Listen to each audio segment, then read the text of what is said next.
You should see it come up on your screen when it's starting to record. There we go. Well, good evening, everybody. My name's Liz Clements. I am councillor for Bournville and Cotteridge ward, and it's a pleasure to welcome everybody to this online ward forum meeting. Councillor Fred Grindrod will be joining us shortly. He's just picking up his son from a cricket practice, so we'll be a little bit late, but we'll see him very soon. So I'd like to thank all the residents who are joining us online, and also all the officers and representatives of partner organisations who will be talking to us this evening. Just need to advise you that this is a meeting that will be recorded and be available for future record on the council's website. And just because this is a Teams meeting and we're doing it as a live meeting this time, if you're participating in the meeting, could you keep your camera turned off and microphone muted, unless you're actually asking a question or making a contribution, and please then use the raise hands function so that I can see who's asking to speak. And if at any point I haven't noticed that the speaker request, please Kay or someone prompt me so that everyone gets their fair chance to speak in the meeting.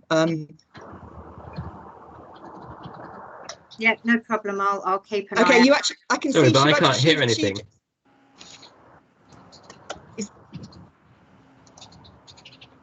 Is somebody having a problem? Sorry, I'm just toggling between the agenda paper and the Teams screen. So, hello.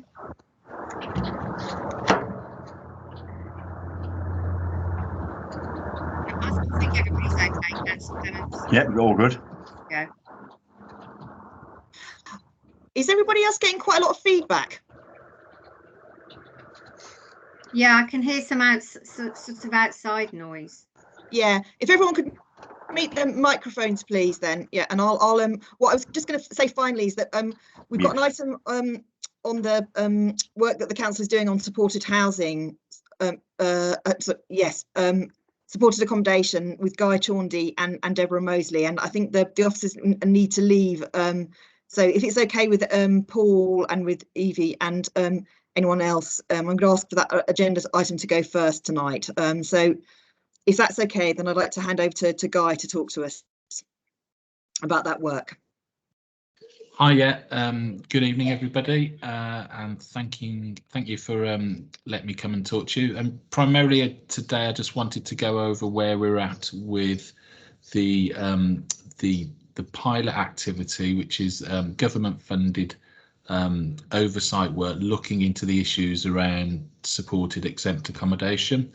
So I've got a couple of slides which I think will just help sort of inform the kind of discussion, if you like. And I wasn't going to go through all of these, but just so that people are aware of the work that we've been doing and are continuing to do up until the end of September on the back of some funding. So just by way of background, on the back of us in the city seeing a considerable growth in the supported exempt, and this is the non-commission, so it's not accommodation that the council are commissioning.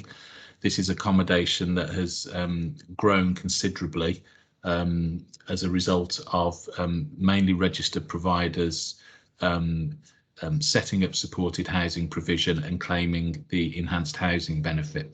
So on the back of us seeing that growth and some of the issues associated with it, we've been doing quite a considerable amount of lobbying with the government around the issues around the current housing benefit regulations, and the fact that this type of housing sits outside of current HMO licensing, which Deborah will talk to you about in a bit, and falls out of certain planning as well. So we were therefore invited to bid alongside 4 of the local authorities to the Ministry of Housing, Communities and Local Government, with a focus on looking at improving property standards, look at improving the quality of support that's being provided, to undertake a strategic needs assessment, and also to look. We included in both the first and second phase applications enhanced our capacity to respond to some of the issues around antisocial behaviour and investigating officers looking into any potential links to serious organised crime. And we have a seconded police officer working within the pilot. So the objectives is, as I've said, to improve the quality and standard of the accommodation. We have in place a multidisciplinary team now that includes all the relevant areas of the City Council, but also external partners, as I say, the police, community safety partnership, and some providers that are recognised as good quality. We wanted to put something in place to ensure that we are ensuring citizens are safeguarded and that the support that they are getting is appropriate. We will, as part of the work we've been doing around a Charter of Rights, which I'll come on to in a bit, to ensure that we're empowering those citizens living in this accommodation, ensuring that they're able to understand what they should expect from their providers. As I say, we're looking to co-design a strategic plan for the future of supported housing in the city, and that work has, we're kind of midway through that. We've done the majority of the needs assessment piece, and that will help inform what supported housing strategy will look like in the future. And as I said, we were looking at this as an opportunity to investigate any potential links into organised crime. The key thing for us in Birmingham was helping us inform some of that sort of future policy thinking within the ministry. Clearly, there's been a need to retain close links with the regulator of social housing, who is primarily responsible for regulating registered providers. The council doesn't have any powers as such to regulate the provision. Clearly, we are in Birmingham and we have the pilot, so we're working with the regulator to inform their work around their regulatory activity. So I just want to give a bit of a summary as to where we're at, what we've been up to. Obviously, the initial bid was based on undertaking and recruiting inspection officers to do a considerable amount of inspections. Unfortunately, due to COVID, we had to pull back on that. However, we committed to still undertake reactive inspections. So where we were advised that there were potential issues, that we would have resources there to go and inspect properties and to work with the providers on putting in place improvements. And since November, we've undertaken 273 of those reactive inspections. We're now in the process, due to the fact that a lot of the restrictions are lifting, aside from obviously the issues that we're seeing in Birmingham over recent days, but we have recruited to pretty much all of the additional resources. We're now undertaking some planned targeted inspection work. A lot of that work is going to be focused around those wards that have got the highest proportion and highest concentration of supported housing. And it's also going to be targeting any specific providers that we've got concerns about.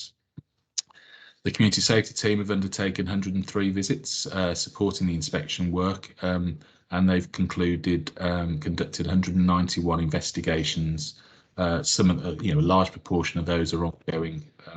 As part of the phase 2, we've increased that ASB team by another 3 officers, and obviously continuing with the police seconded resource. We've got, as part of the pilot team, seconded social workers. Their focus is very much on conducting those support reviews where we're seeing, or where we're being advised of instances, either through the benefits service interrogation of claims, or through what we're hearing from residents like yourselves, where there's issues around support. They go and do a support review with those individuals and working with the providers to improve the quality of that support provision. The benefits service, we increased the capacity for them to undertake dedicated investigations into the housing benefit claims, and so since we started, they've looked at over 3,800 claims and identified a considerable amount of claims where we've had to cancel due to there either being no evidence of the right level of support being provided, or more importantly, the individual themselves not requiring that support, and therefore should not be covered through exempt accommodation rates. Key piece of work is the Charter of Rights and Quality Standards. So through BVSC, Birmingham Voluntary Services Council, we commissioned them to develop a quality framework with a set of enhanced quality standards for Birmingham. And alongside that, a Charter of Rights, which I mentioned previously, which is aimed at the citizens living in accommodation. It's an accreditation scheme, so providers need to both pay for it and then also go through an accreditation process. So we've got 40 providers now going through that process. Under the second phase of the pilot, we've also, and picking up on the learning from phase 1, around some of the inconsistencies around quality of support provision, the skills that some providers have in how they manage their tenants and their properties. We are undertaking a training programme for providers and developing modules for them aligned to the quality standards for them to go through. I suppose the last key thing really is the ongoing engagement we've got with both the government at a national level and the regulator of social housing at a national level. So what the pilot's allowing us to do is to feed back our learning, the sort of issues that we're facing in Birmingham, and have those discussions with the sort of government policymakers about how we think this should be shaped moving forward.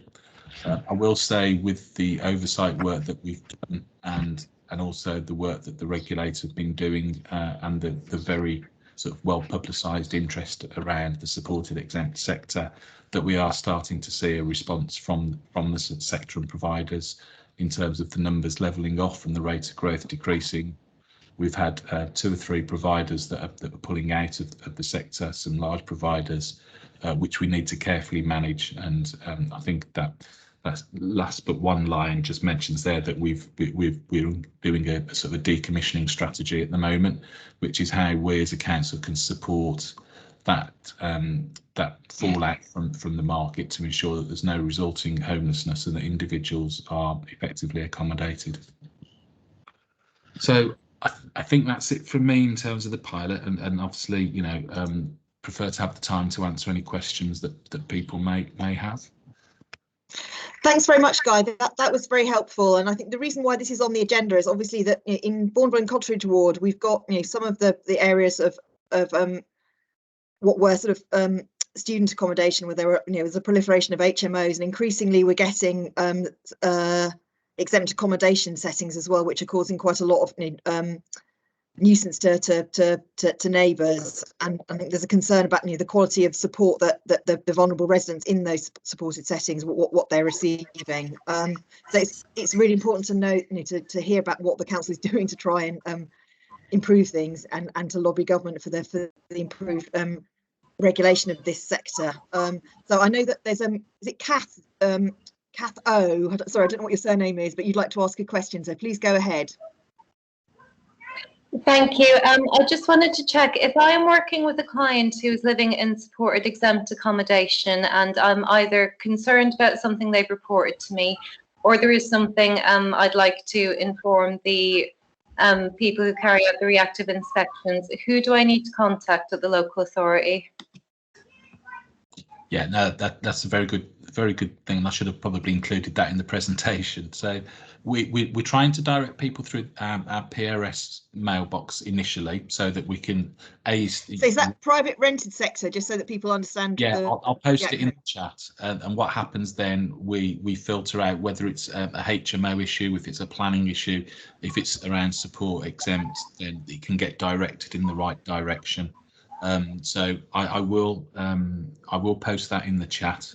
It may be that Deborah will show it as well, but that's where we're directing first. If you've got issues around getting response to that, please email me direct, and I will endeavour to respond to it.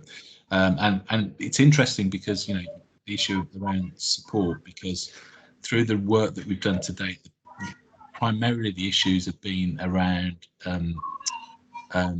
antisocial behaviour, property condition, and I think the reactive inspections will potentially, and the proactive inspections will unearth more issues around quality.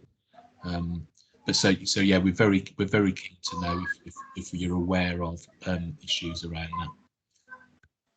Thank you. If it's possible, maybe to put a contact detail for yourself somewhere, that would also be great, just in case we are having difficulty through the PRS. Yeah. Great, thanks, Kath. And Anne Van Arlis, you put a question in the chat. So do you want to just ask Guy a question?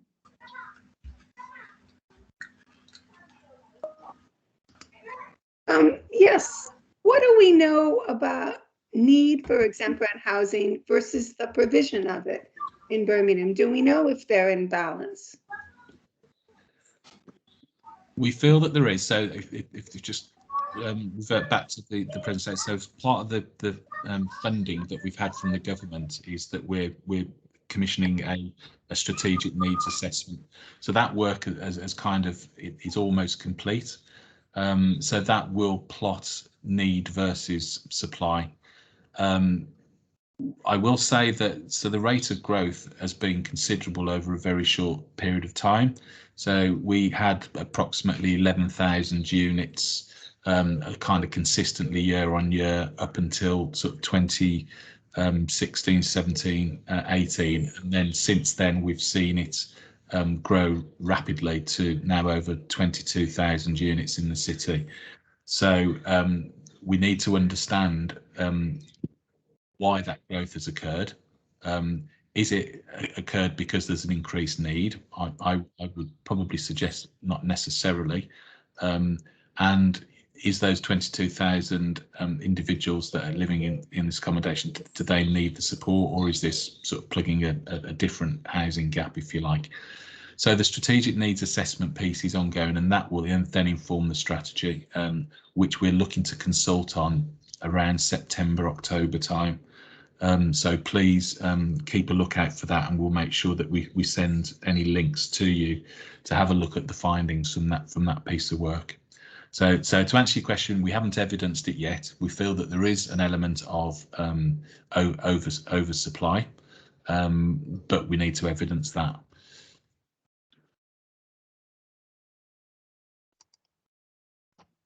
Great, thanks very much, Guy.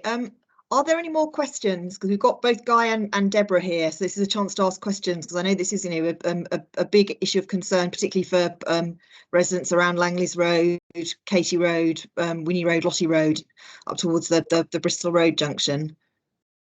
Fred, Councillor Grindrod. Thank you, Liz.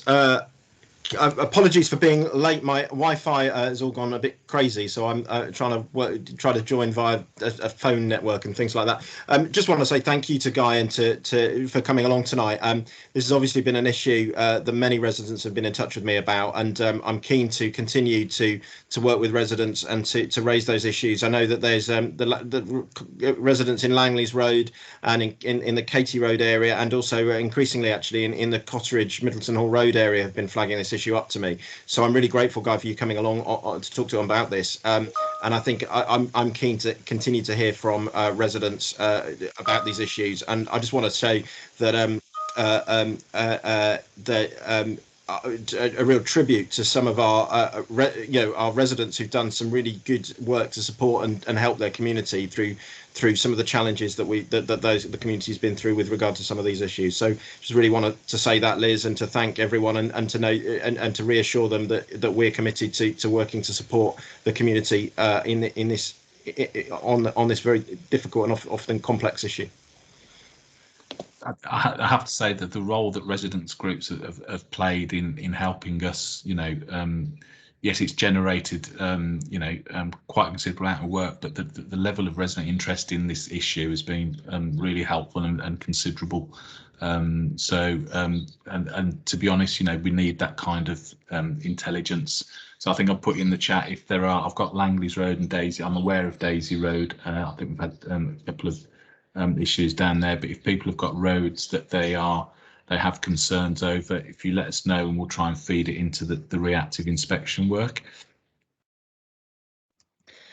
Thanks very much, Guy. That's a really good offer. So I'm gonna I think if there are no more questions, I'd just like to say thank you to you and Deborah for joining us tonight and briefing us on this on really important ongoing area of work. And I'm sure that residents will be in touch with us and with you about this. So thank you very much. I'm going to move on now and invite PCSO Blackford to give us an update now from the perspective of the Bournville Neighbourhood Policing team.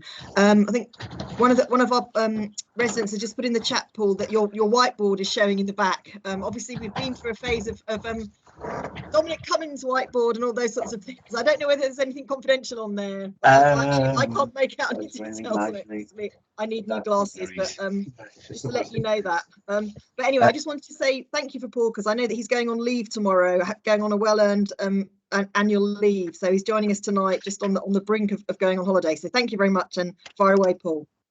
Okay, thanks, Liz. So basically, it's just an update from myself. So apologies for anybody who may have attended last night's Sturchley Forum meeting.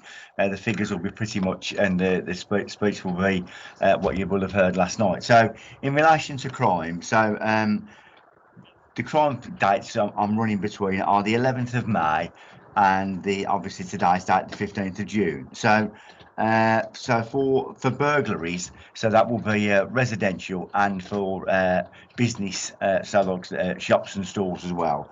So there have been 11 burglaries across the ward, and vehicle crime has gone up. We've seen an increase in that. So we've had 38 vehicle crimes. So now that will be either theft from motor vehicle or the actual taking of the motor vehicle. So that the thefts are quite varied, to be fair.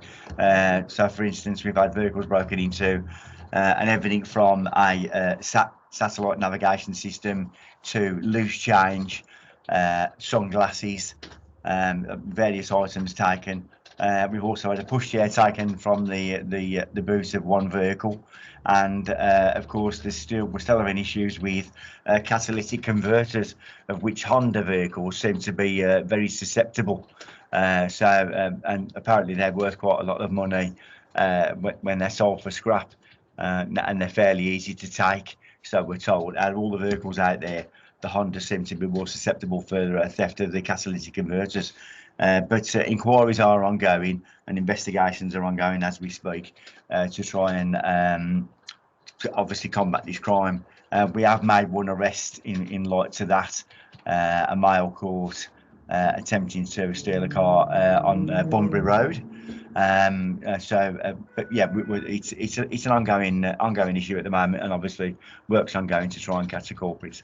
Do anyone have any questions for me at all in relation to crime at all? Yeah, so opening up for questions, and has anyone got any questions for PCSO Blackford on the crime statistics that he's just shared with us?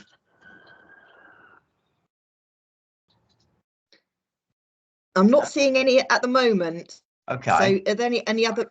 Do you want to carry on? No, so that's what the only thing I was going to mention. But obviously, I've spoken with you, with yourself, Liz, with regards to running this the community speed watches and doing the speed checks in the areas. Yeah. That's ongoing again. So we're currently in the process of running those again. So if anybody wishes to contact me at all with regards to organising community speed watch, or if you're having issues on a particular road or particular area, please feel free to contact myself or the team, and we're more than happy to come out and do an operation on the road that you specify.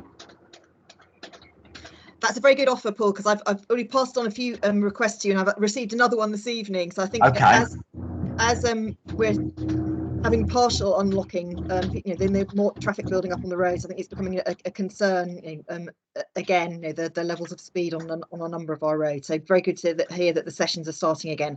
Councillor Grindrod has got a question, I think. Okay. Thanks, Liz, and thanks, Paul. Yeah, my point was a bit about this community speed watch, but also I know that you've been the Street Watch has been promoted on the Nextdoor app again, and I'm keen to connect you with residents that get in touch with me about just generally kind of making sure their community is safe. Is Street Watch something that we're still promoting in the ward, or is that still being progressing out of the pandemic context? Right now, okay, so Street Watch is very much still up and running, and we're obviously always keen to try and find new members. So if you have any people that are interested in getting involved in Street Watch, please forward the details on to me, Fred, and I'll be more than happy to start the ball rolling with that. We can get them introduced to Sam Modell, who looks after all the Street Watch for us. There's a short video to watch, and then we can get the people trained up, and off they go. We're very keen to promote Street Watch again. Yes, it's very much up and running again. Well, because I think some of the roads off Middleton Hall Road that I've been in touch with over the previous item of exempt accommodation. I know that I've been encouraging them to think about maybe that could be something that they could get engaged in that would help to kind of, you know, respond to some of the challenges they might feel that they have in their streets at the moment. But thank you, Paul, for that. Lovely. Okay, that's no problem. Yeah, pass the details on to me. I'm only so keen to get that started again. So that's lovely, Fred. Thank you. That's great, Paul. Thank you for that. And really, just I wanted to say thank you to you and the whole team, Sergeant Hayes and the whole team in Bournville neighbourhood policing team. I think have been, working exceptionally hard throughout the pandemic, because you've had all the normal pressures of work plus all of the enforcing of the COVID regulations. And I know that there've been a few difficult situations with some protests and things. So thank you for all you're doing, and I hope you enjoy a well-earned break, Paul, and see you in July, hopefully on a community speed watch, if not before. Lovely. But thank you very much indeed. Thanks, Liz. Okay. Thank you. I'm going to have to leave the meeting now, if that's okay. I've got other places I need to be. If that's all right. No, that's fine. Is that okay? We're grateful that you were able to join us. Yeah, and do go and do what you need to do. But see you soon. Yeah. All right. Thanks, Liz. Take care. Thank you. Right, Thank you. Bye-bye. Yeah, so we've now got an update from Stuart Cross, who is our highways steward from Kia Highways. Very pleased that Stuart's able to join us this evening. Obviously, the state of our roads, potholes, condition of pavements, all of those issues are really, close to everyone's heart. And Fred and I know from our casework, how much people, are concerned about seeing repairs, the need for repairs and improvements. So over to you, Stuart. Thanks, Councillor. Good evening, everyone. Yep, so Stuart Cross, I'm the highway steward for Kia Highways. So Kia, we've been on the network since April last year. So we're the interim service provider for all highway issues. So that's obviously your footways, carriageways, street lighting, tree planting, gully cleaning, etc. So since last April, there has been an investment on the network, not just obviously in Bournville, but throughout the city. So far, it's about £40 million has been spent on large-scale capital projects. So within Bournville, there hasn't been too many, but I can think of obviously Selly Road, the footways down there, Woodward Road, Beaumont footways as well, and the Maryvale Road streetlights. So as I say, £40 million has been spent so far. There's going to be a new project or new programme is being announced in the coming weeks. That's for the big scale schemes. Now I work closely obviously with both the councillors, and we both put our suggestions in of the roads that refill those issues, and obviously patching is good, but there's going to be times where we would like certain roads resurfaced. So we'd hope that those suggestions have been reviewed, and I'd like to think at our next meeting I'd say give some good news about what is included. There are some. Obviously, we did a big scheme as well, but we do smaller stuff as well. So recently, we've been on Bournville Lane. I don't know if you've noticed, taking care of the overgrowth on that and fixing the fence along there. And recent repairs throughout the ward, but obviously Haygreen Lane, there's some work been on down there, and also some large-scale plans for that road as well. And also, one of the main issues I have in the ward would probably be Bournville Lane. So from Linden Road to the train station. I know there's a large job planned for that as well, due to the size of the job and potential design issues or design questions that needs to be asked. It's not a quick job, but that's do the design and come back to on that one. So yeah, and obviously we do the tree plants, as I mentioned. Not too many trees being felled so far this year in Bournville. Only about half a dozen trees, but they'll be replanted again later this year. No major concerns, I'll say, but I think I can echo Councillor Clement's concerns. There are some roads, obviously, we do know that we do have issues and questions about. So I like to think these will be addressed, hopefully, in the upcoming programmes. Any questions from anyone, or anything for myself, Councillor? Thanks very much, Stuart. And I think it's really important, I think, for us that we've got you as the interface with Kier as the council's highways contractor. I know that you've been doing a programme of walkabouts with Councillor Grindwad, and I also find you respond very quickly and very proactively to requests that I pass on from residents, which are a lot for reporting defects and requesting repairs. And what you said about moving to a programme of actually planned resurfacing is really for me the key priority, because there's lots of roads where there are it's necessary to patch up, but I think we would like to be back in a situation where, as councillors, we get an annual list of roads that are going to be resurfaced, because I think on Beaumont Road, it's great that the footway works have gone on one side, but the other side of the road between Linden Road and Franklin Road is in a really terrible state. Likewise, parts of Heath Road, Hawthorne Road, the roads around the Macefield estate. So I mean, it's almost it's like repainting the Forth Bridge, isn't it? It's almost an endless task in Birmingham. But I think that the experience over the past year, from my perspective, has been much better, really, overall. And I think it's great that we've got you as our local champion.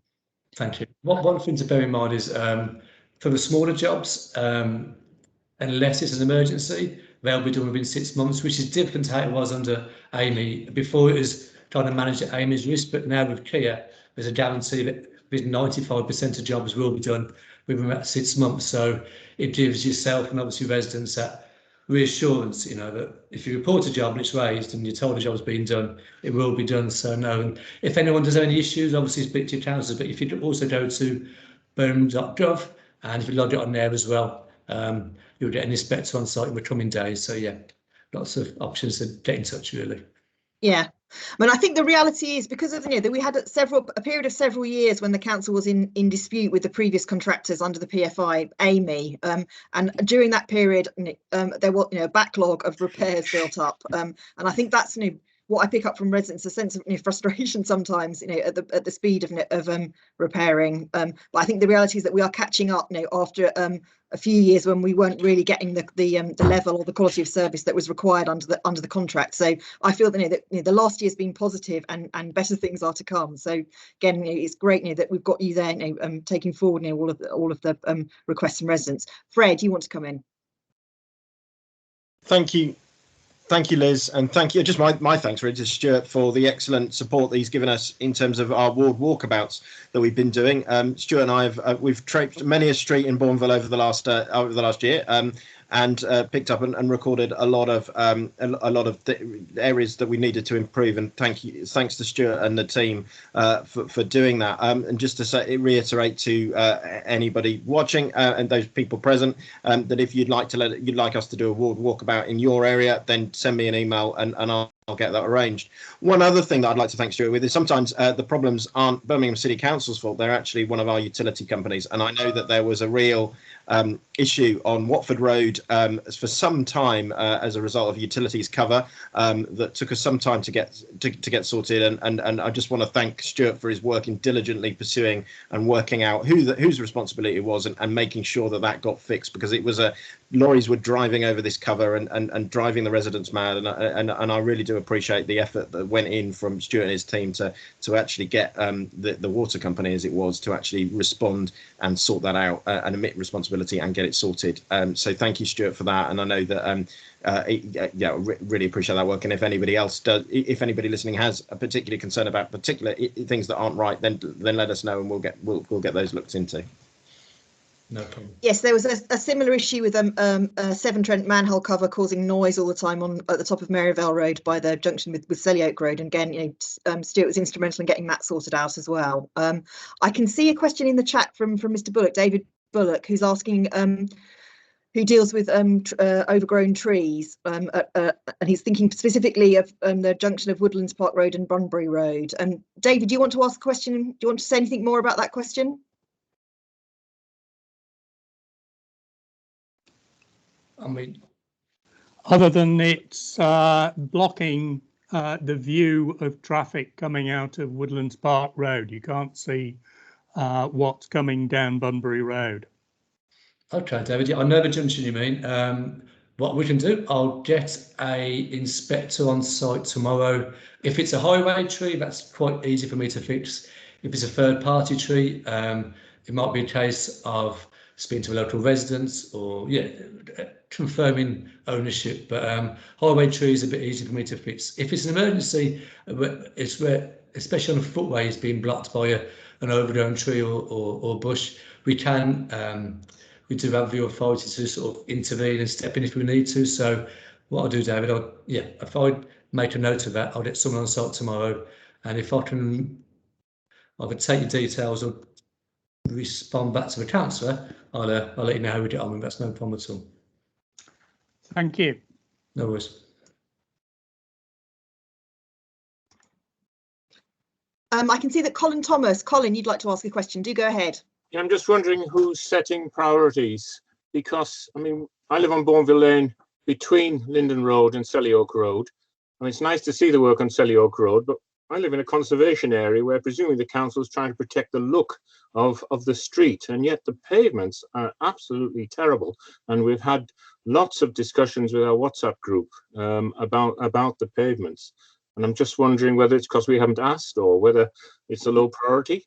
No, I think the good thing about, I don't know, I presume, no, let me start in. I know it's a city, it's a countrywide, it's not just for Birmingham, but obviously we have inspectors who, be it Keir, be it Amy, or be it the City Council, who look for defects. But there's also an independent company that do, I think it's every 2 or 3 years, they come around and give an independent report of the footways. So that goes towards building programmes. So your footway will be in a condition from good, fair, poor, critical and failed. Same as carriageways really. So, and the good thing about that is obviously it's not political, it's not driven by any type of focus group, but it's just purely independent surveyors who say, yep, the carriageway or footway is in a certain condition.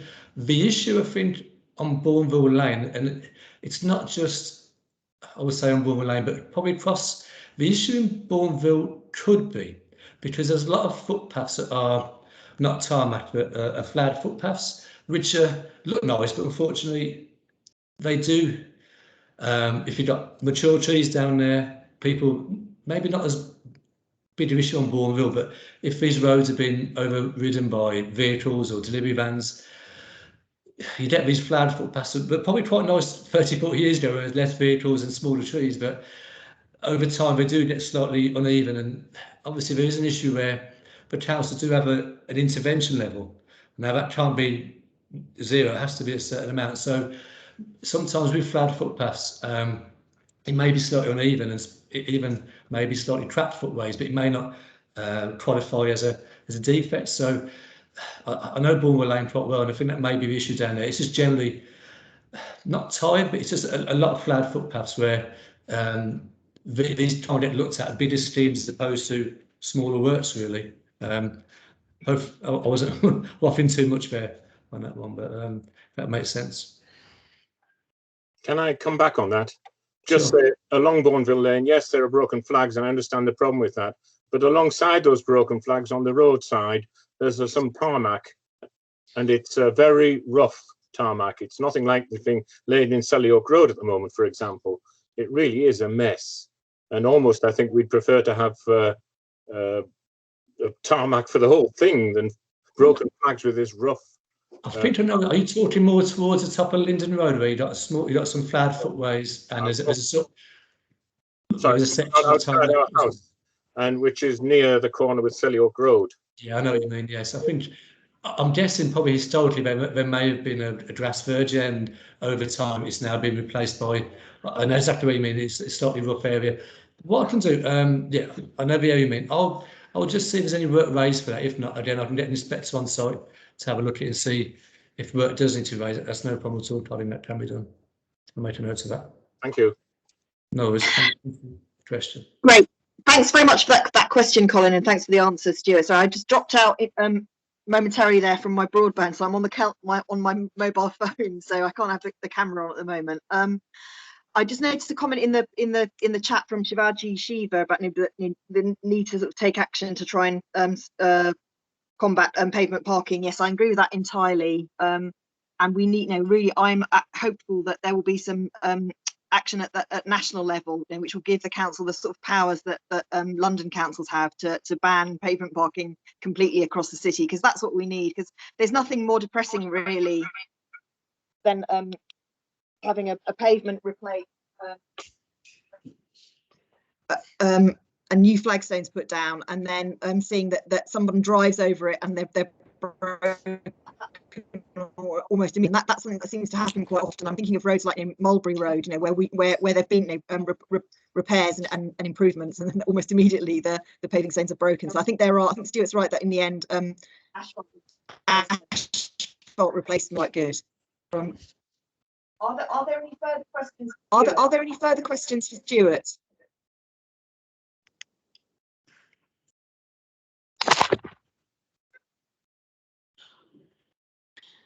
Okay, I'm not seeing any at the moment, so I'm going to say thanks to Stuart for joining us, and say yes, you can get back to having an evening with your family now. And thank you very much for taking the time out to be with us this evening. It's much appreciated, as is all your work. And if anyone's got any issues that they want to report us, by all means report them to Fred or myself, and we can pass them on to Stuart, and he'll take them up. So thanks very much. Thank you. Thanks for your invite. See you soon. Bye bye. Thank you. Bye. Okay, so we're on to the last item on the formal agenda, which is an update on the Bournville Places for People programme, which we've been tracking throughout the pandemic period, and we've seen the temporary or experimental modal filters that we've got on Oak Tree Lane and on Franklin Road. So I'm really pleased that Aoife is here to update us and give us some reflections on the consultation exercise that was undertaken earlier this year. It was both an online consultation on the Commonplace website, but also there was a hard copy leaflet that was delivered in Bournville as well. So some really important learning there, and likewise there's learning the rollout of the area-wide LTN in Kings Heath. And just as a preface to Aoife's contribution, just wanted to share with you that Councillor Grindrod and I met Councillor Zaffer and Phil Edwards, who's the Assistant Director for this area of the Council's highways work, this morning on Bournville Green. We've had a really positive and constructive discussion about the future rollout of a low traffic approach in B30, and we're very committed to rolling this out over the summer, but spending the summer on a very extensive consultation and engagement process, and looking at really a co-produced model of the area-wide approach. But now I'd like to hand over to Aoife for some reflections on what we've learned thus far. So thank you very much for joining us, and fire away. Good evening, everyone. My name is Aoife O'Toole. I work on the travel demand management team. Just bear with me. I am trying to share my slides, which hopefully you can see. Can you see those, please? Because I've lost access to my screen. Yeah, that looks good. Yeah. Okay, excellent. Okay, so just to recap on what happened last year, as was just mentioned, we implemented the modal filters on Franklin Road and Oak Tree Lane. So in November through to February, all of the schemes that were implemented last year were subject to a review. That was published in April. So the consultation responses that were considered as part of that were those that were left on the Commonplace site from July through to November, end of November of last year. So all of those were reviewed and coded, and they've fed into this next tranche of work. So this year we're looking at this much wider area bounded by the A38 Bristol Road, the Linden Road and Middleton Hall Road. So you'll have to forgive me, I can't quite make out the names of the streets to the west. And while I'm quite familiar with some parts of the area, I've only just taken over as project manager. So obviously I need some more site visits to make sure that I'm familiar with the area completely. So this wider area, we ran a consultation in terms of suggestions, ideas, issues raising. So not a consultation on actual proposals as yet, but just to try to do some fact finding in terms of what people felt were the issues in the area and what could be addressed usefully through the LTN approach. So that ran from March to April. And I have got the results from that for you. This document is still technically in draft. I just picked up on that the other day, so it's not yet on the website or anything, but I'll get that sorted and get the final version sorted and get it up on the web as soon as I can.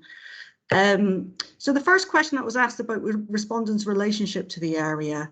So there were 387 responses. 88% are from people who live within Bournville. And then you'll see another figure of 12% who say I visit the area regularly. So that's kind of your 100%, but just note that people could select more than one answer there. So that's why it doesn't add up to the 100%. So that gives us a good idea. Most of the people that we're talking about in these responses actually live in the area. Because that's a question that we frequently get is how many people are residents, how many people are visiting for various reasons. So the next question was comments about the temporary changes that we made last year. So that's going back to the modal filter on Franklin Road and Oak Tree Lane. So half of the respondents had something negative to say about the temporary changes, with 30% being positive about those. 4% had mixed views and 18% gave responses that we couldn't really tell when we were reading the responses, whether they were for or against. So it's best not to try to put words in people's mouths and just say, right, we're not sure, and put that in the other. So bit more negative than positive, but interestingly, when you come on to the next issue about the biggest, the question about the biggest issues, although people seem to be negative about the actual schemes that we put in last year, you know, so many people were still raising various issues around speeding, dangerous driving, too much traffic, the fact that it's hard to cross the road. Parking on the pavement, which we've just spoken about with the previous speaker, and then quite a bit around not being safe to cycle and not being safe to walk. And of course, those are issues that we are trying to address through the introduction of low traffic neighbourhoods and the places for people approach. The bottom one there on that list, where it's 13% raised that the area is not disabled friendly. Again, you know, that's something that we do try to incorporate into the low traffic neighbourhood approaches. The idea being, if it's good for walking, good for cycling, and good for wheelchairs, and anybody using a pushchair or a scooter or any type of wheeled locomotion, really, then it should work for everybody. So coming on to suggestions for how the area could be improved. Traffic calming, which is not surprising that people would suggest that, given how many raised the issues about speeding. Safer crossings, parking restrictions. Again, perhaps that comes back to that parking on the pavement issue that we just spoken about. People are asking for more cycle lanes, more green areas. 22% asking for roads to be closed. And 40% asking for parking, pedestrian areas, and also cycle parking. So there's a good mix there of trying to address speeding issues, safety issues, and then the wider, you know, environmental, more pleasant environment that we're for residents that we're trying to create through the low traffic neighbourhood approach. So under the other ideas, there's quite a large proportion there, 53% listing other schemes. And just to give you an idea about the types of schemes that they were suggesting in that piece of feedback, looking for a 20-mile-an-hour limit throughout the area was quite a common one. Pedestrian crossing on Linden Road. I can't give you the exact location of where that request was, but I think that may be more generally on Linden Road. Changes to the bus lane on Bristol Road were asked for, and I understand that changes have indeed been made. I don't want to try to say too much on that because that wasn't my area at the time. But if you want to find out the details, I can get that for you. More effort to combat rat running on Maryvale Road, improvements to junction on Beach Road, better parking and more traffic calming. So that's the feedback on the that we've had from the most recent exercise. What we're doing now is gathering some extra information. You may be aware that we've had a lot of feedback on the Kings Heath area, which was quite more substantial in size and ambition than what was introduced in Bournville last year. So what we're doing is we're taking those lessons learned and we're trying to apply them across the other LTNs before we even go out to consultation, so that we make sure we've addressed a lot of those issues that were raised by residents after the schemes are implemented. So at the moment we're developing options, cognizant of that feedback that we've had, and the aim is to come out for formal consultation, which will be on the Be Heard online platform at the end of not this month, the end of July.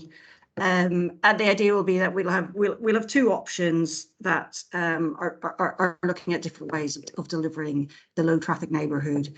And it may be then that we go with one option or the other, or it might be that there's a hybrid, because after we do the formal consultation, which is likely to run into early September, we'll have to analyse all that feedback and see what changes people want and what can be delivered.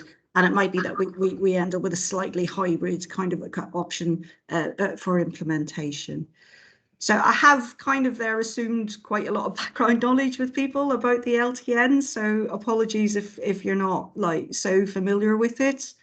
I can put a few links into the chat if you want, or circulate them after the meeting if you want any more information, or useful links to where the most recent consultation exercise was run in Commonplace.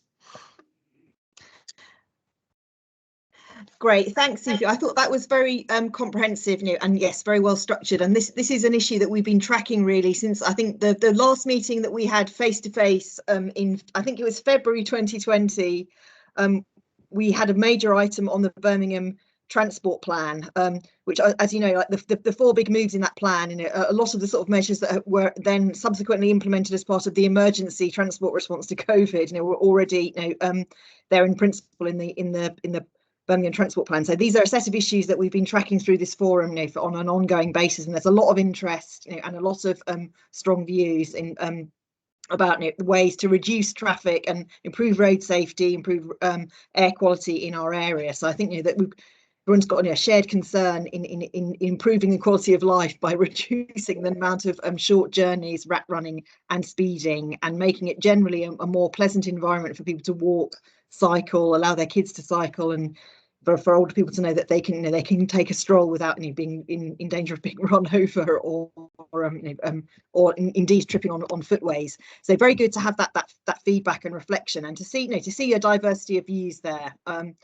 But very much from our discussion this morning, yes, we were reflecting on some of the lessons that can be learned from Kings Heath. But I think from us as councillors, there's a sense that we've got to do that learning from Kings Heath, but it shouldn't divert us from the overall intention, which is to pursue a low traffic approach in our area. But when you use the term hybrid approach, I like that, because it could we've got some resources available through the second phase of this emergency active travel funding, and I think there is an opportunity to be creative and look at whether we can have a combination of the sort of measures that we had last year, which were planters, and cheaper measures that were easier to deliver at scale, and perhaps other things like extension of 20-mile-an-hour speed limits, or possibly physical traffic calming measures. But the caveat on the physical traffic calming measures is how much they cost, isn't it? And obviously I'm speaking as a councillor and a layperson, but I think the point of the measures that went in under the Emergency Active Travel Fund, that they were cheap, and it's cheaper to put in a planter than to actually have an engineered scheme with chicanes or road humps. And that's just simply the context which we are operating in as a local authority. Overall our revenue budget has been drastically reduced over the last 11 years, so we do not have some of the scope to do the things that we'd like to do. Because every time I'm contacted by a residents group about speeding and road safety on their roads, I'm very much in sympathy, but it's very rare that we're able to bring in a physical traffic calming scheme. Okay, so I'm just trying toggling over to the chat and looking at some of the points that are being raised. So if I go through them, Claire Hammond is asking you about letters. So Claire, do you want to put your question, turn your microphone and speak to Evie? Are you there, Claire? Yes, I'm here. Yeah. Sorry, just having some internet issues. Yes, I just wondered whether residents would be sent letters to point them to the Be Heard consultation at the end of July. Yeah, they will. I mean, and don't get me wrong, I'm not absolutely committing that it's going to be at the end of July, because it does depend on the designs that we get and how much of the feedback that we can incorporate into those, and how far we want to go with trying to engage with more people to make sure that we're getting the right scheme in the end. So yeah, when it does go ahead, the plan is, I mean, there's a full consultation and stakeholder engagement plan that one of my colleagues works on practically full time, sitting behind all this. So yeah, there will be a leaflet drop and posters, a social media campaign. COVID allowing, we would like to have some face-to-face events. Let's just see how that one goes. I mean, ideally, we'd like to have some events, near the existing modal filters, just to alert people to what they might be seeing in their street. So there is a plan, but it's at the moment it's around getting the detail into it, really, because a lot depends on the work that's ongoing at the moment. So the next question, sorry, is that all right, Claire? Thank you very much, that's brilliant.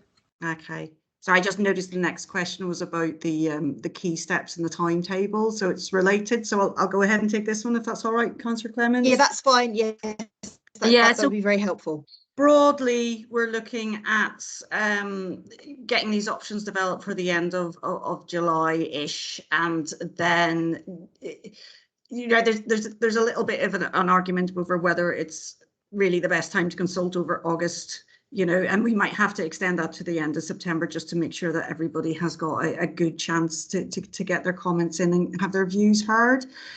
So then once that consultation ends, there would be another period of a couple of weeks to analyse the feedback that we're getting, and then another, say, 3 to 4 weeks to get the scheme designs finalised. And then we would be looking at implementation after that to get the stuff delivered on the ground. So from where we are now to getting stuff on the ground is going to be at least end of September, so it's not the original plan was the original plan was to go out to consultation earlier, but we have realised that we need to listen to the feedback that we've got and rework the schemes a bit and make sure that we bring more people along with us. Great, thanks, Aoife. And I think, yes, you've outlined the formal consultation and points when things will be on Be Heard, which is the council sort of consultation platform. But I think separately, myself and Councillor Grindrod as the local representatives will be using time over the summer to do some street surgeries on individual roads and listen to people's views, because what I found last summer and autumn, it was very useful to go and talk to residents by the roads affected by the two experimental filters and understand some of the issues. So that's how we managed to iron out some of the issues about signage, visibility of signage, and there was also an issue about people driving up on the pavements to drive around the filters, and again, with at that point, with the help of Sustrans, we had some extra barriers and bollards put in to stop that. But I think there's always a number of sort of practical issues that you can address best by actually having a site meeting. And now we're talking about a wider area, then we need to engage with with residents on the range of streets, and the street names that you flagged up from the consultation, I think will give us some good pointers. I can see that Councillor Grindrod wants to come in, so over to you, Fred. Thanks, Liz, and thanks for that presentation. Yeah, no, Liz was saying we had a really good meeting with Councillor Zafar, who's the cabinet member, and Phil Edwards this morning. And really, I think one of the real challenges was that we really do need to get out and speak to people. And I think that the consultation that we do, and I noticed someone's dropped it in the chat, that over the summer isn't always the easiest because people are away and everything. I think we need to kind of get to a consultation at the street level, both in terms of being in place at the existing interventions, but also the ideas that people have for those other interventions. I know that we constantly get good ideas. I mean, I know that loads of residents have gone in contact with me about the challenges of speeding of traffic, of dangerous corners and the way things are working, and indeed the sheer volume of traffic cutting through some of our residential roads.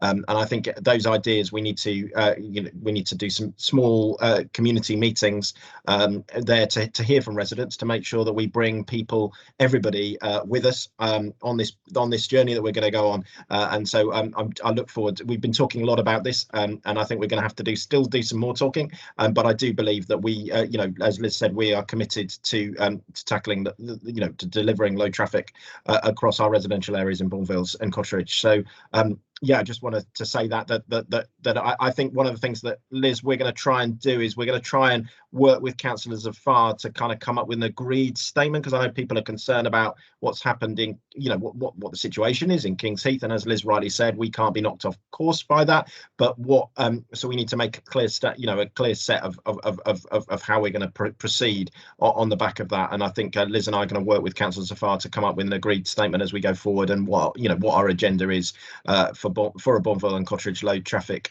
area neighbourhood, and in the next couple of weeks, to really kind of be clear about what the direction is we're going in. So yeah, I just wanted to flag that, Liz, because I think that's probably an important point to let people know about. Yes, that is important, because partly I think we shouldn't underestimate the sheer volume of work that's been undertaken by Aoife and her colleagues since the emergency transport measures started to be introduced at the beginning of the pandemic. And it's quite a small team of people, and obviously they've implemented a large scheme in King's Heath, and there's also been measures in Lozells and Moseley. So really, by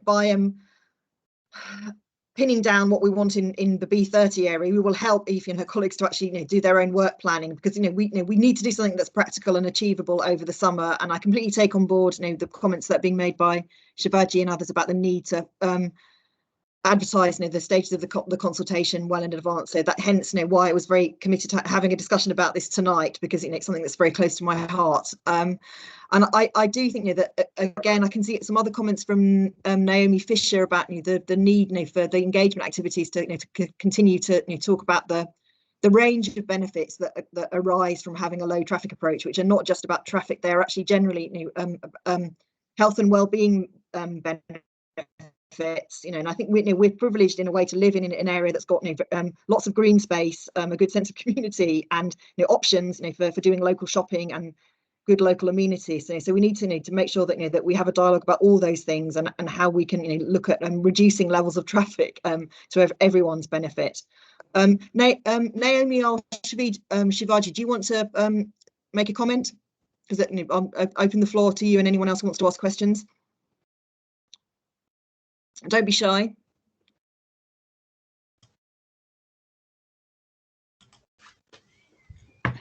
It's Naomi here. Sorry, I'm just far away, Naomi. Really. So there's a few of us on this call: Shivaji and me and Claire and John. We're all sort of part of this informal group that's called Our Bournville, but informal, but very proactive and very pro LTN. And we started before, probably 6 or 7 months before the pandemic was anywhere near our shores. How can we help? Because we're really keen, and we already before, like back in July 2019, we held an event for local schools to start talking about low traffic neighbourhood. We've already built up, we've done a lot of kind of work on the ground along with the councillors to try to get people on board. I live on Franklin Road, and there was at first quite a lot of negativity about, well, the knock-on effects. And I always held on to the fact, well, this is just the first stage. It's got to be coherent, yes, and I know that there are unfair knock-on effects at the moment, but so we've kind of been reassuring people that this is the first phase. So it's really good that the consultation is coming soon, so we can tell people this is coming soon. And I love the fact that there's 2 options, but really we want to work over the summer in advance of that, and it's just what we can do to help, really, because we want to be complementary to what you're doing.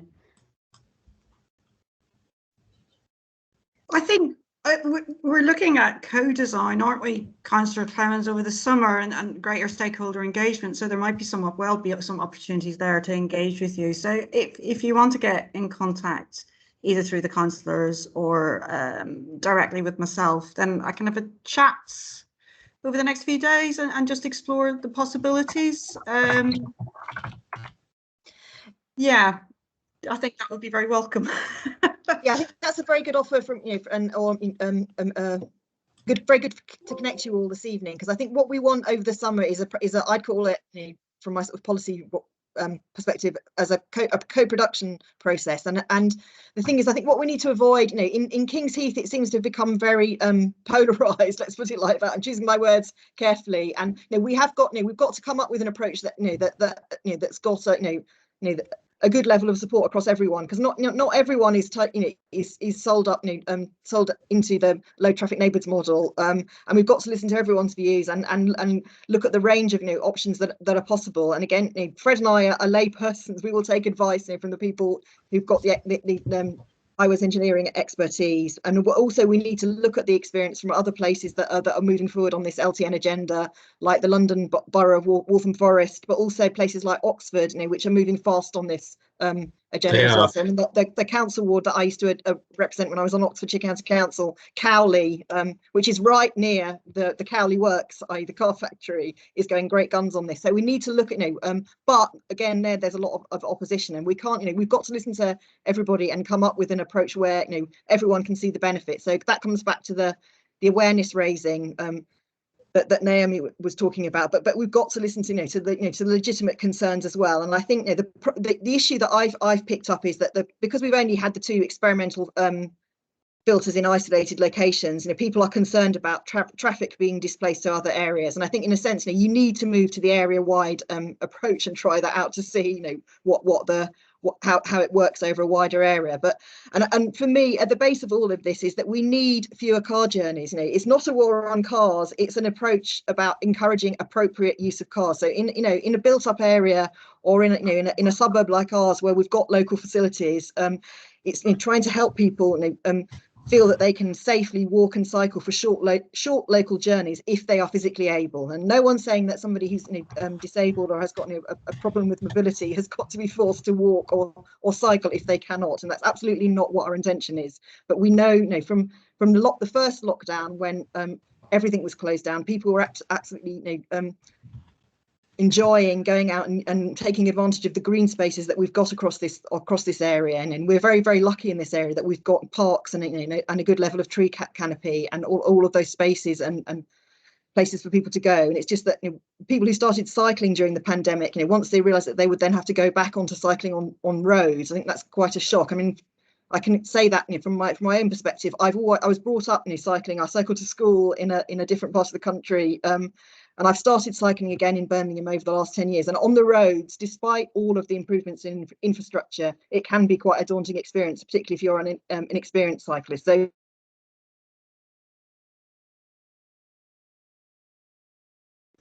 can I come in there, Liz? So have we lost Liz? I just wondered that. Can I say something as well?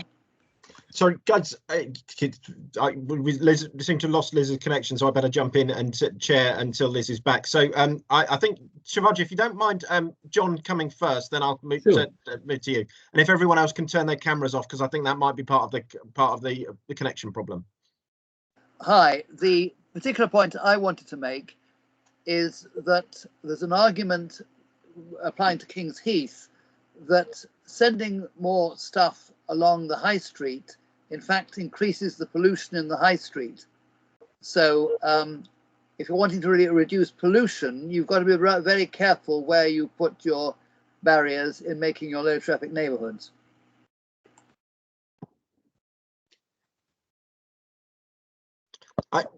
So Liz, are you back with us?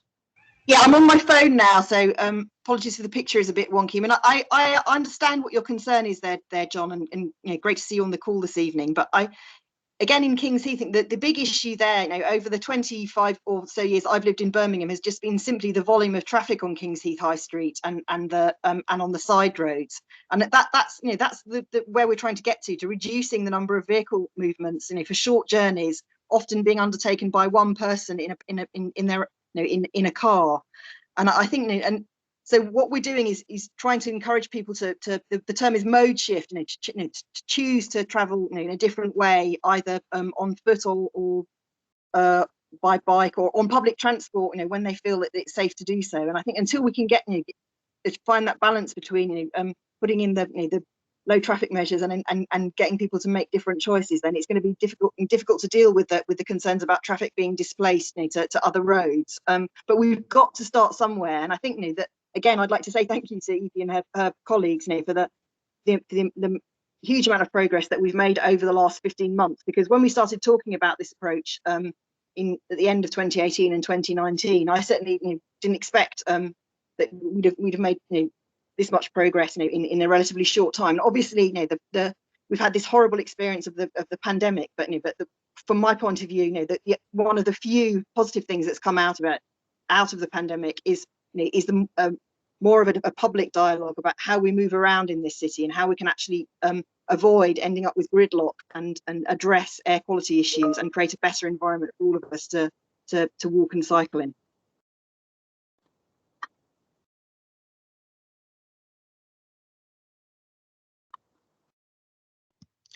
Liz, I said Shivaji would come in after John, so he's turned his camera on already. So. Okay, thanks very much. I'm sorry about the light, which may mean you can't see me very well. The points I want to make are, I think it's really important that we get out the timetable of consultation as early as possible, because people felt very strongly in response to the first phase that they hadn't always been aware of what the council was planning, even where they might actually have reacted quite positively to it.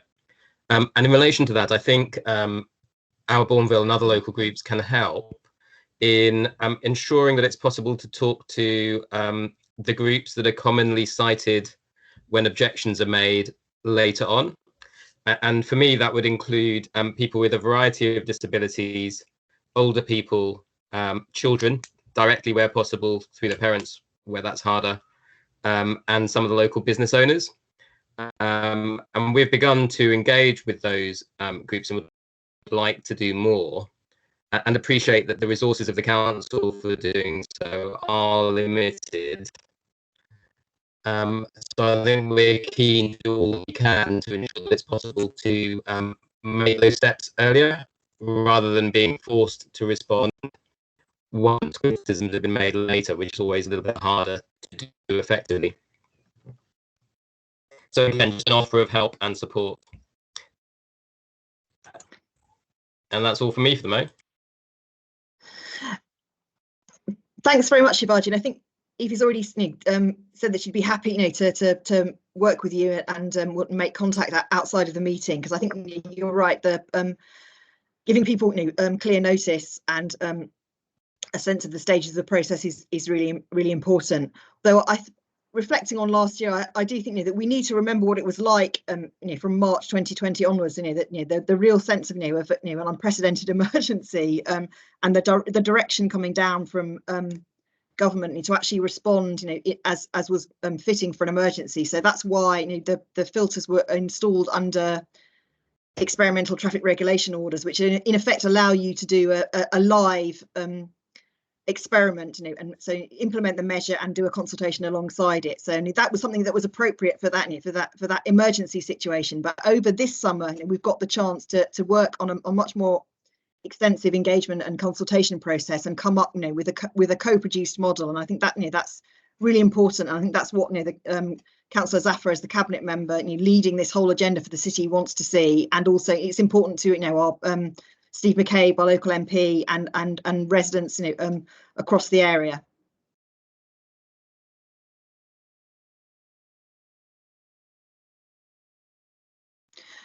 Have we got any more questions on this for Aoife?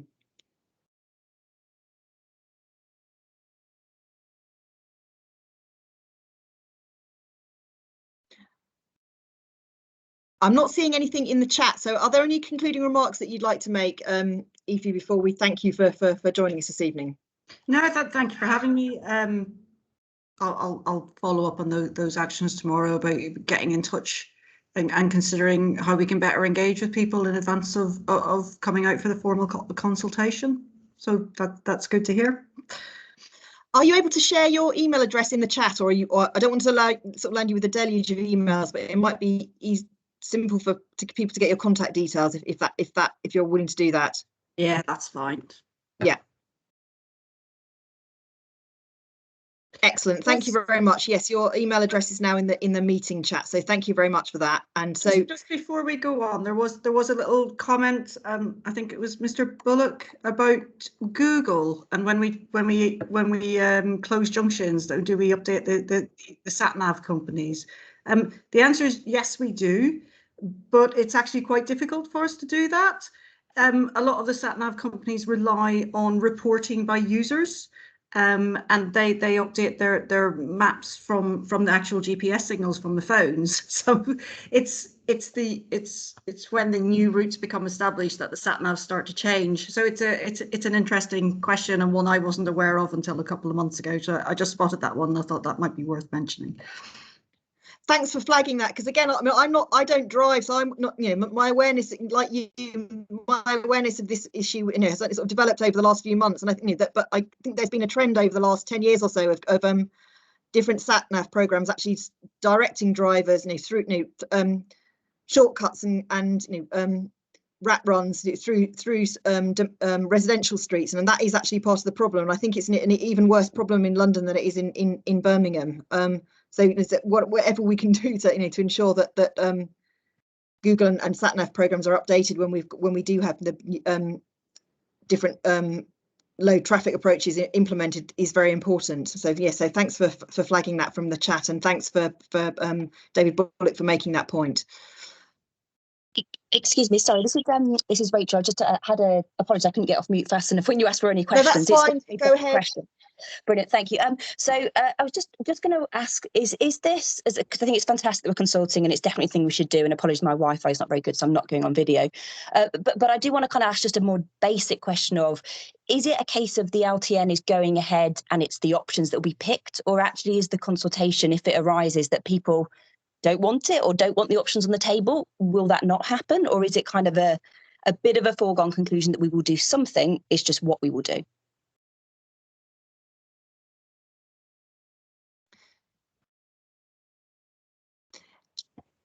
Yeah, thanks, Rachel. I mean, I think that we've got a commitment from our cabinet member that we will move ahead with a low traffic approach in Bournville, in the B30 area, and I think we need to listen to the range of views that have come forward through the formal consultation that the council's already held, which Evie has talked to us about.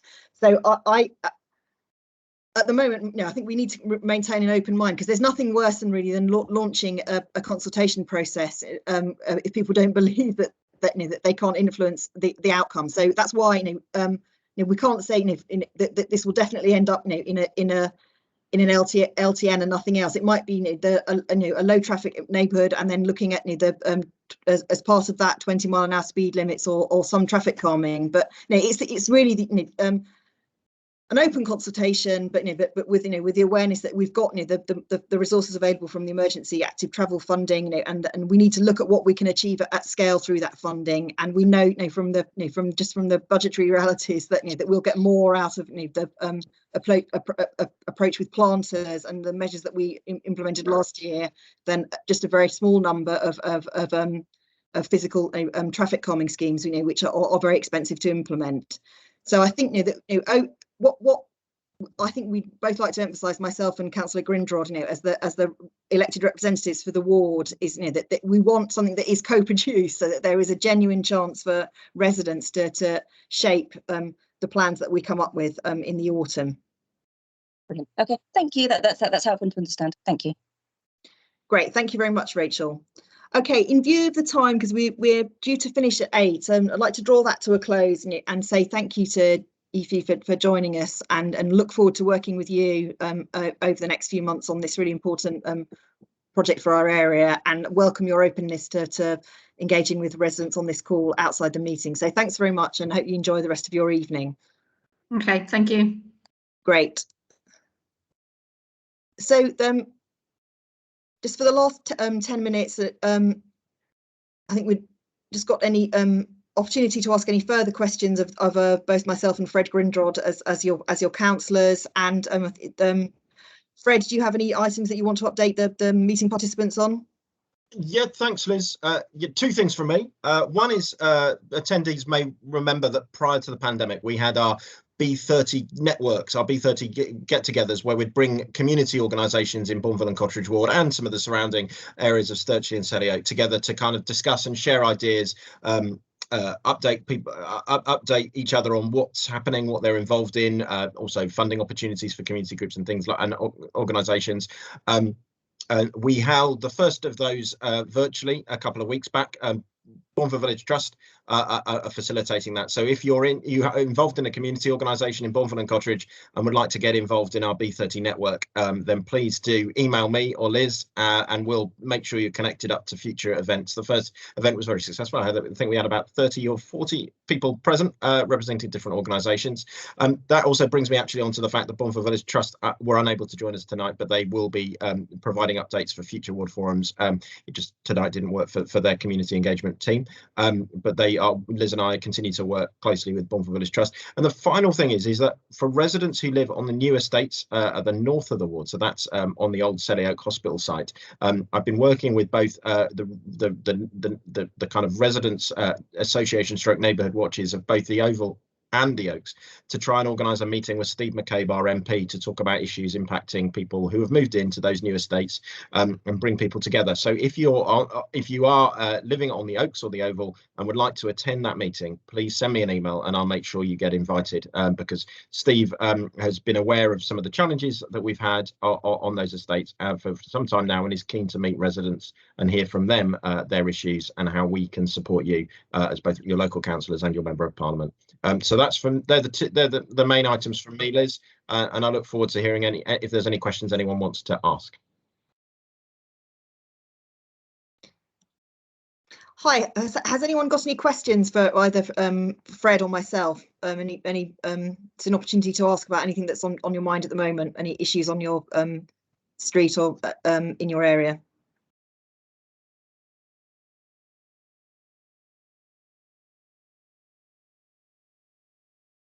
Okay, I'm not seeing any hands raised at the moment. I mean, we've probably talked ourselves out now this evening. One thing we haven't touched on tonight is the Commonwealth Games funding for community projects, which we did talk about at the last meeting. And that's because the deadline for the first round of applications was the 1st of June, and the officers are now looking at the applications, and we'll be getting updates about that. And obviously there is a second deadline for submitting project bids later in the year, in October, I think end of October, beginning of November.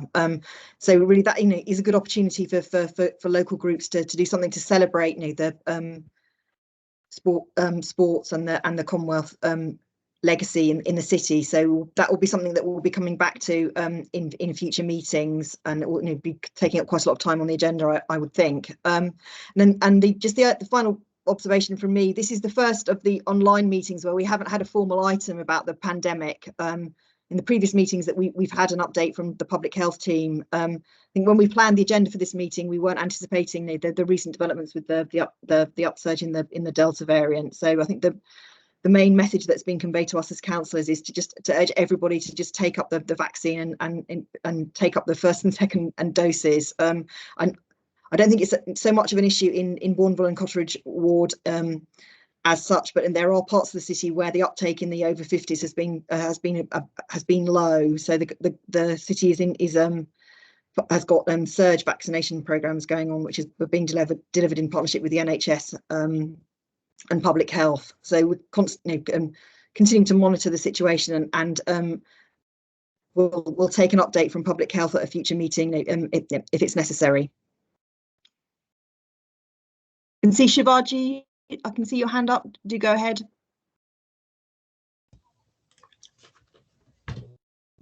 It was really just a quick question. People are keen to see some data on how the Places for People intervention changes things in the area. One of the things we've got a great research group, WMAIR, on our doorstep at the University of Birmingham, and I believe they've got some money for public engagement.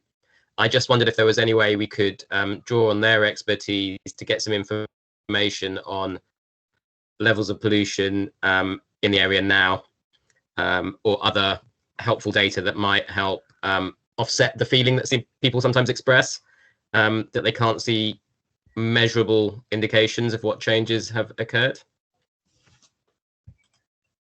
Thanks, Shivaji. I'm familiar with that group because we've had presentations from that at the Transport Scrutiny Committee that I chair. Can I suggest that you pass that suggestion on to Aoife via email, because I think she's probably, I don't know whether she's still in the meeting, but she can make some links there for you. And there's also the council officer Mark Woolstonholme, who is the person who leads on air quality in environmental health, who also is linked into that work.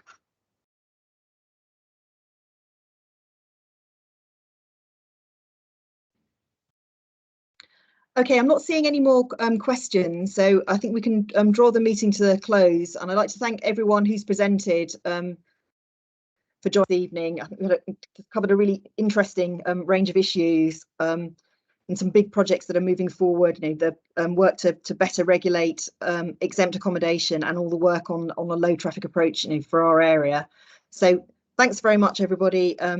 Have an excellent rest of the evening, and look forward to seeing you at our next forum, which will be in probably in a couple of months' time. But thanks very much for your participation, and good night. Good night, everybody. Thank you. Thanks, Good night. Mr. Chair. Cheers. Bye. Good night.